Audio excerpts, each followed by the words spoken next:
안녕하세요. 마지막 시간은 목회 상담의 역사 가운데 종교 심리학 운동 이후에 현대 목회 상담 운동까지를 같이 살펴보도록 하겠습니다. 먼저 종교 심리학 운동이 목회 상담이 태동하는데 아주 중요한 영향을 미쳤다고 볼 수 있는데요. 종교 심리학은 미국에서 1900년을 전후하여 발생했습니다. 이제 기억해야 될 만한 인물들 중에 한 사람이 제임스 류바라는 사람입니다. 이 사람은 회심과 같은 종교 현상을 심리학적으로 설명하는 글을 1896년에 썼었고요. 그 다음에 에드윈 스타벅이라는 사람이 있는데 이 사람은 1899년에 종교 심리학이라는 이름을 가진 이런 제목을 가진 첫 번째 책을 저술했던 사람입니다. 그럼에도 불구하고 제임스 류바나 에드윈 스타벅은 우리들에게 그렇게 잘 알려져 있지 않습니다. 왜냐하면 이 종교심리학 운동에서 가장 큰 영향력을 발휘한 사람, 종교심리학 분야에서 우리에게 더 큰 영향을 미치는 사람이 바로 윌리엄 제임스이기 때문입니다. 이 사람은 종교적 경험의 다양성이라는 책을 출판을 했는데요. 이 책이 출판된 이후에 많은 사람들이 종교심리학에 관심을 갖고 이 운동에 동참하기 시작했습니다. 윌리엄 제임스는 심리학자이기도 하고 또 한편으로는 철학자이기도 하죠. 그래서 심리학자이라는 말은 오늘날 우리가 생각하는 그런 심리학보다는 철학적 심리학에 더 가까웠던 사람이라고 보시면 되겠습니다. 그래서 심리학의 원리라는 책을 썼는데요. 총 3권으로 우리나라에 번역이 되어져 있습니다. 그리고 윌리엄 제임스의 책은 다양한 책들이 이제 최근 들어서 계속해서 번역되고 있다고 보시면 되겠습니다. 특히 이제 이 종교적 경험의 다양성은 두 사람에 의해서 두 출판사에서 출판이 되어 나왔는데요. 그 정도로 사람들에게 관심이 있을 법한 책이라고 보시면 되겠고, 신학을 하든 그 중에서 특별히 목회 상담을 하든 반드시 읽어야 되는 책 중에 하나라고 보시면 되겠습니다. 20세기 이제 근대 목회 돌봄의 아버지로 불리우는 안톤 보이슨이라는 사람이 있는데 이 사람에게 강력한 영향을 미쳤던 책이라고 보시면 되겠고, 이 안톤 보이슨은 이따가도 다시 한번 살펴보도록 하겠습니다. 그 다음에 웨인 오츠나 폴 존슨에게도 종교심리학 운동은 큰 영향을 미쳤습니다. 안톤 보이스는 실제로는 이제 목회 상담의 할아버지, 조부라고 불리는 사람이고요. 네, 목회 상담의 아버지라고 불리는 4인방이 있는데 그 중에 이 웨인 오츠하고 폴 존슨이 종교 심리학이라는 책을 저술했습니다. 그 얘기는 초기의 목회 상담학자들이 종교 심리학 운동에 큰 영향을 받았다는 것을 단적으로 보여주는 것이라고 할 수 있겠습니다. 자, 이제 목회 상담의 태동에서 빼놓을 수 없는 것이 임마누엘 운동입니다. 그 엘루드 웰세스터라는 사람에 의해서 시작이 됐는데요. 이 사람이 이제 신학교를 졸업한 다음에 독일로 건너갔습니다. 그리고 독일로 건너가서 비렐름 분트 기억하시죠? 현대 심리학의 아버지라고 불리는 또는 실험 심리학의 아버지라고 불리는 비렐름 분트하고 그 다음에 분트의 스승인 구스타프 페흐너하고 함께 공동 연구를 진행한 사람입니다. 이렇게 이제 공동 연구를 진행한 다음에 공부를 하고 나서 이제 미국으로 다시 돌아왔습니다. 미국으로 돌아와서 1904년에 영국 성공회 임마누엘 교회의 교구 신부가 됩니다. 성공회는 이제 기독교의 한 분파기는 한데 어쨌든 이 사람이 이제 교구 신부가 돼서요. 1906년 사택에서 정신과 의사 2명과 함께 신경성 장애와 영적인 장애를 가진 사람들을 상담하기 시작했습니다. 치료하기 시작한 거죠. 그래서 이 임마누엘 운동이 왜 중요하냐 하면 종교와 그 다음에 의학, 뭐 신학과 의학, 목사와 의사, 이렇게 두 분야가 함께 하나가 되어서 사람을 치료하려던 운동이었다는 면에서 중요하다고 보시면 되겠습니다. 그래서 히스테리와 우울증에서부터 알코올 중독과 도덕적, 영적 어려움에 이르기까지 모든 종류의 기능적 질환을 겪고 있는 사람들을 위해서 교회의 목회적 돌봄과 의학이 결합한 운동이다. 첫 번째 사건이다라고 볼 수 있겠습니다.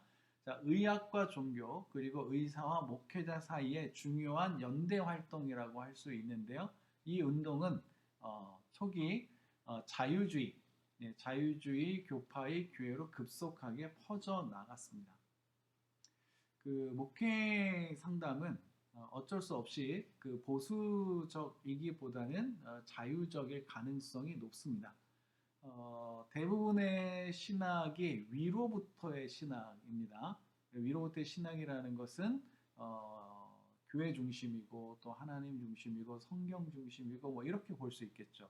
그런데 아래로부터의 신학이 있는데 그 아래로부터 신학의 대표적인 것이 바로 이 목회 상담인 거죠. 그래서 현장 중심의 현장에서 신학이 생성되고 발전해가는 영역이라고 볼 수 있는데요. 목회 상담은 처음부터 사람을 위해서 태어난 학문의 영역이라고 보시면 되겠고 사람이 있는 곳이 현장이 되는 거죠.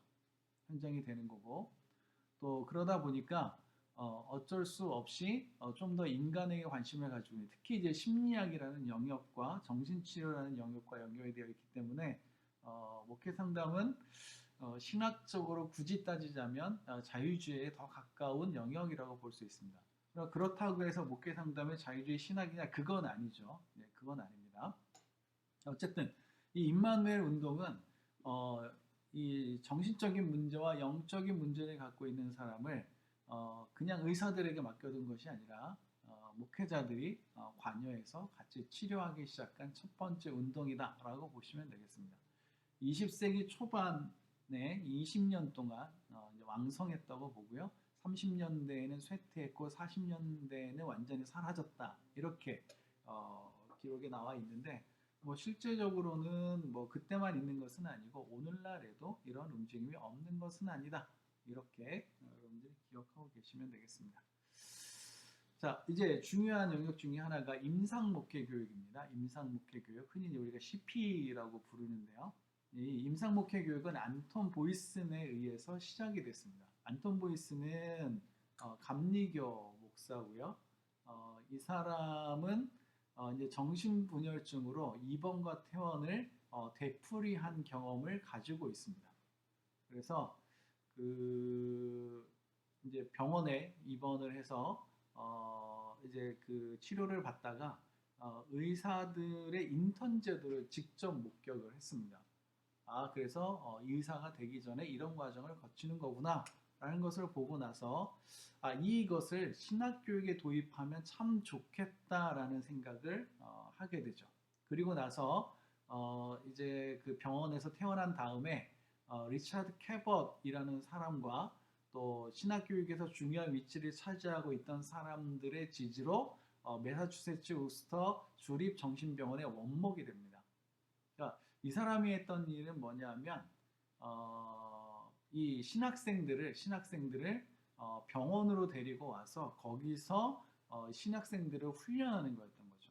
그래서 1년 뒤에 1925년에 신학생 4명을 데리고 처음으로 임상목회 교육을 시작을 했습니다.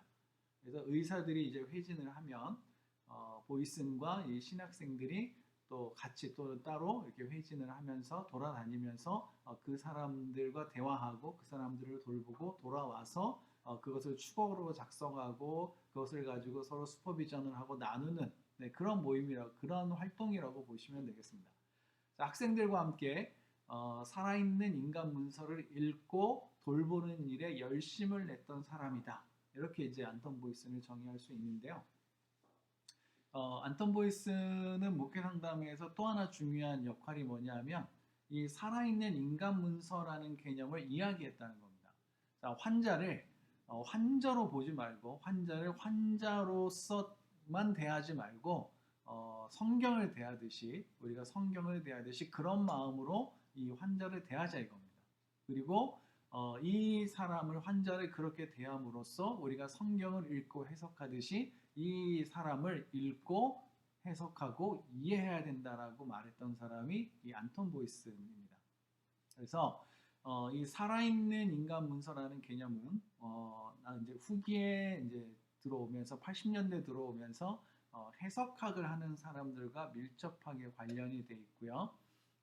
지난번에 우리가 이야기했던 걸킨이라는 사람이 이 살아있는 인간 문서라는 책을 저술할 때 이 해석학과 신학을 접목했던 것을 우리가 볼 수 있습니다.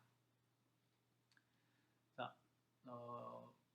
매사추세츠에서 시작된 이 운동은 1930년대 이후에 분리가 됐는데요. 그 뉴욕 그룹이 있고 보스턴 그룹이 있습니다. 그래서 덤바를 중심으로 한 뉴욕 그룹은 정신병원 중심으로 진행이 됐고 심리적인 면에 더 치중하게 됐습니다. 근데 이제 보스턴 그룹은 캐벗 중심으로 진행이 됐고 일반 병원을 중심으로 해서 이루어졌고요. 신학 교육을 위한 현장 교육에 더 중점을 두게 되었습니다. 자, 이렇게 두 그룹이 있었는데 1944년에 남침내교회 그룹이 등장을 하게 됩니다. 이제 웨인 오츠라는 사람이 뭐 종교 심리학에도 심취해 있었지만 임상 목회 교육에도 참여했던 사람이죠. 그래서 남침내 교회 그룹을 하나 형성을 했는데 그 다른 교단을 다 합친 것보다 남침내교회가 제일 컸기 때문에 결국은 임상 목회 그룹 중에 제일 큰 그룹이 됐습니다. 그런데 이제 좀 새로운 움직임이 나타나기 시작했는데요. 1950년에 뉴욕 그룹과 보스턴 그룹이 이제 하나가 되려는 움직임이 시작이 됩니다. 그리고 마침내 1967년에 이 두 그룹하고 또 남침내교 그룹하고 또 루터교회 그룹이 연합이 돼서 미국 임상 목회 교육 협회를 형성하게 되죠. 그래서 나뉘어져 있던 것들이 1967년에 하나로 모이게 됩니다. 임상목회 교육은 초기부터 미국 전역으로 퍼져나갔고요. 오늘날에는 전 세계로 확장되고 있습니다. 특히 임상목회 교육은 현대 목회 상담에 중요한 학자들에게 영향을 미쳤다는 점에서 중요하게 평가될 수 있습니다. 한 가지 기억해야 되는 것은 2000년 이후에 남침내 교회에서는 이 임상목회 교육이 사라졌습니다. 이제 좀 더 남침내 교회 신학이 보수적이고 또 근본주의화 되면서 이런 영역들이 이제 없어지기 시작을 한 건데요. 뭐 남침내교회와 무관하게 임상목회 교육 자체는 활발하게 진행이 되고 있고 우리나라에도 최근에 더 많이 활성화되고 있습니다. 자, 이제 중요한 현대 목회 상담 운동에 대해서 같이 이야기를 좀 나눠보도록 하겠습니다. 현대 목회 상담 운동은 4인방이 있습니다. 특히 4인방이 있는데 시워드 힐트너가 일단은 대표적인 인물이라고 볼 수 있습니다. 시워드 힐트너는 라파에트 대학에서 심리학을 전공했고요. 1952년 시카고 대학교 신학부에서 신학적 윤리학 전공으로 박사 학위를 받았습니다. 1935년에 장로교 목사로 안수를 받았고요. 시카고 대학교 신학부와 프린스턴 신학교에서 가르쳤던 사람입니다. 이 사람이 왜 중요하냐 하면 일단 목회 상담 운동가로서 일단 중요합니다. 자, 목회 카운셀링이라는 책을 썼는데요. 우리나라에 이렇게 목회 카운셀링이라고 번역이 되어 있습니다. 이 책이 1949년에 나왔습니다. 그래서 여기에서는 보이슨의 살아있는 인간 문서, 딕스의 추거록, 로저스의 내담자 중심 상담의 영향이 이 책에 이제 반영이 되어 있고요. 그 다음에 사전 상담 또는 예비 상담이라고 불리는 이야기를 이 책에서 하고 있습니다. 그래서 목회라는 건, 목회 활동이라는 건 일종의 사전 상담이다, 예비 상담이다, 상담을 준비하는 거다. 이런 개념을 이 책에서 이야기하고 있고요. 특별히 목회 상담을 하는 사람들이 신학적 자원을 활용할 필요가 있다라고 주장했던 사람이 이 시워드 힐트너가 되겠습니다. 이 사람이 쓴 책 중에 목회 신학 원론이라는 책이 있습니다. 1958년에 나왔고요. 목회 돌봄을 신학적으로 체계화한 책입니다. 기억해야 되시는 게 틸리의 상관관계 방법을 사용했고요. 그 다음에 관점 중심의 목회 신학을 전개한 거죠. 그러니까 목회 신학이라는 단어를 처음으로 사용한 사람이 시워드 힐트너고 그러한 제목의 책을 처음 쓴 사람이 시워드 힐트너입니다. 자, 시워드 힐트너는 그런 면에서 목회 상담 학자로도 분류하고요, 목회 신학자로도 분류하고 실천 신학자로도 분류되는 사람이라고 보시면 되겠습니다. 1961년에는 목회 상담의 컨텍스트라는 책을 썼는데 목회 상담의 컨텍스트로서의 교회가 주제가 되고 있고요. 또 이제 유명한 책 중에 하나가 신학적 역동성이라는 책입니다. 1972년에 나왔고요. 신학과 심리치료의 입장에서 전통적 신학적 주제와 대화를 시도했고요. 전통적 신학적 주제를 관념적이거나 사변적이 아닌 역동적 관점에서 이해했습니다. 뭐 보셔서 아시겠지만 오래된 책들입니다. 이분이 1984년에 돌아가셨는데 뭐 이분을 기념하는 책이 나올 정도로 아주 영향력이 큰 분이라고 보시면 되겠습니다. 자, 두 번째는 웨인 오츠입니다. 시워드 힐트너와 견줄 만한 인물이라고 보시면 되겠고요. 웨인 오츠는 남침내교 목사입니다. 남침내교 목사고 또 남침내교 신학교의 교수로 있었고요. 또 이후에는 켄터키주 소재 루이빌 대학교의 의학대학원 정신과 및 행동과학 교수로 재직을 했습니다. 그 목회 상담은 태어날 때부터 간학문적이라고 볼 수 있습니다. 그래서 태어났을 때부터 태동했을 때부터 심리학 또는 이제 정신치료라는 영역과 통합이 일어났던 영역이고요. 그러다 보니까 그 신학자이면서 심리학자이기도 하고, 네. 목회자이면서 상담자이기도 한 그런 독특한 모습을 지니고 있고요. 또 다양한 영역들을 이제 통합하게 되는데 이 웨인 오츠는 이제 성서를 사랑했던 사람이고 또 성서와 관련된 책을 썼던 사람입니다. 근데 성서와 관련된 책을 쓰다 보니 이제 다른 동료 교수들로부터 이렇게 좀 좋지 않은 그런 이제 것들이 있었고요. 그래서 이 사람이 이제 신학교를 그만두기로 결정을 하고 이제 다른 학교로 이동하기로 했습니다. 그래서 다른 학교로 가려고 했는데 그 학교에서 받아주기로 했다가 이제 그게 취소가 되면서 중간에 붕 떠버린 사람이죠. 근데 그 당시 이제 그 의대에서 목회 상담을 하고 있었는데 그 대학교에서 그냥 교수로 채용을 해버렸습니다. 그래서 웨인 오츠에 대한 기록에 보면 신학교 교수로 있을 때보다 훨씬 더 풍요로운 삶을 살았던 것을 우리가 알 수가 있겠고요. 그러면서 학문의 방향도 약간의 변화를 겪게 됩니다. 그래서 그전에는 교회 중심의 신학 중심의 목회 상담을 전적으로 전개했다면 그 다음에는 심리학적인 의학적인 영역과 접목해서 또 글을 쓰고 있는 것을 우리가 볼 수 있습니다. 자, 보수적이고 복음적인 목회자들에게 학문적으로 중요한 위치를 차지했던 사람이고요. 목회 상담에서 하나님의 임재와 지역교회의 관심을 나타냈던 사람, 그리고 목회 상담이 신학적이어야 함을 강조했던 사람으로 볼 수 있습니다. 그 목회 상담의 4인방 중에서 지역교회에 관심을 갖고 또 목회 상담이 신학적이어야라고 이어야 한다고 주장했던 사람은 시워드 힐트너하고 웨인 오츠입니다. 이 사람들은 목회 상담이 심리학화 되려고 할 때 그쪽을 따라가지 않았던, 그리고 교회의 학문으로서의 위치를 지키려고 했던 사람들이라고 볼 수 있겠습니다. 자, 웨인 오츠는 뭐 시워드 힐트너도 마찬가지지만 임상목회 교육에 헌신했던 사람들이라고 보시면 되겠고요. 미국 내 최초로 신학 석사 과정의 1년 과정의 임상목회 교육을 개설했습니다. 1990년대까지도 이 과정이 있었고요.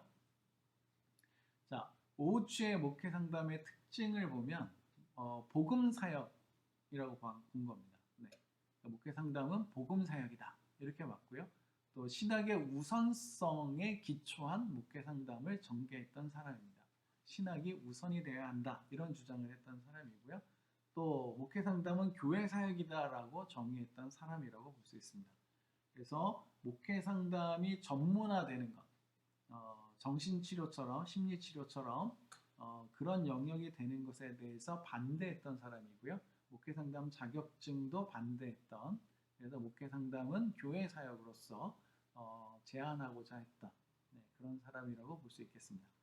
자, 현대 목회 상담에 미친 영향을 보면 신학적 정체성을 강조했고요. 침례교인이다 보니 이제 회중적 특성을 더 많이 강조하게 되고요. 또 뿐만 아니라 사회적 역할에 대한 관심도 있었습니다. 오츠가 쓴 이제 목회신학의 오츠 목회신학의 특징을 보면 신학에 기초한 목회신학, 신학과 심리학 간의 학제간 연구, 삶의 현장을 바탕한 이론과 실천 이렇게 볼 수 있겠고요. 주요 저서에는 기독교 목사라는 책이 있습니다. 이 책은 이제 2판이 나와 있는데요. 우리나라에는 1판이 번역되어 있습니다. 초판이 번역되어 있는데 그 2판은 내용도 훨씬 더 풍부하고 훨씬 더 두꺼운데요. 기회가 돼서 번역이 되었으면 좋겠습니다.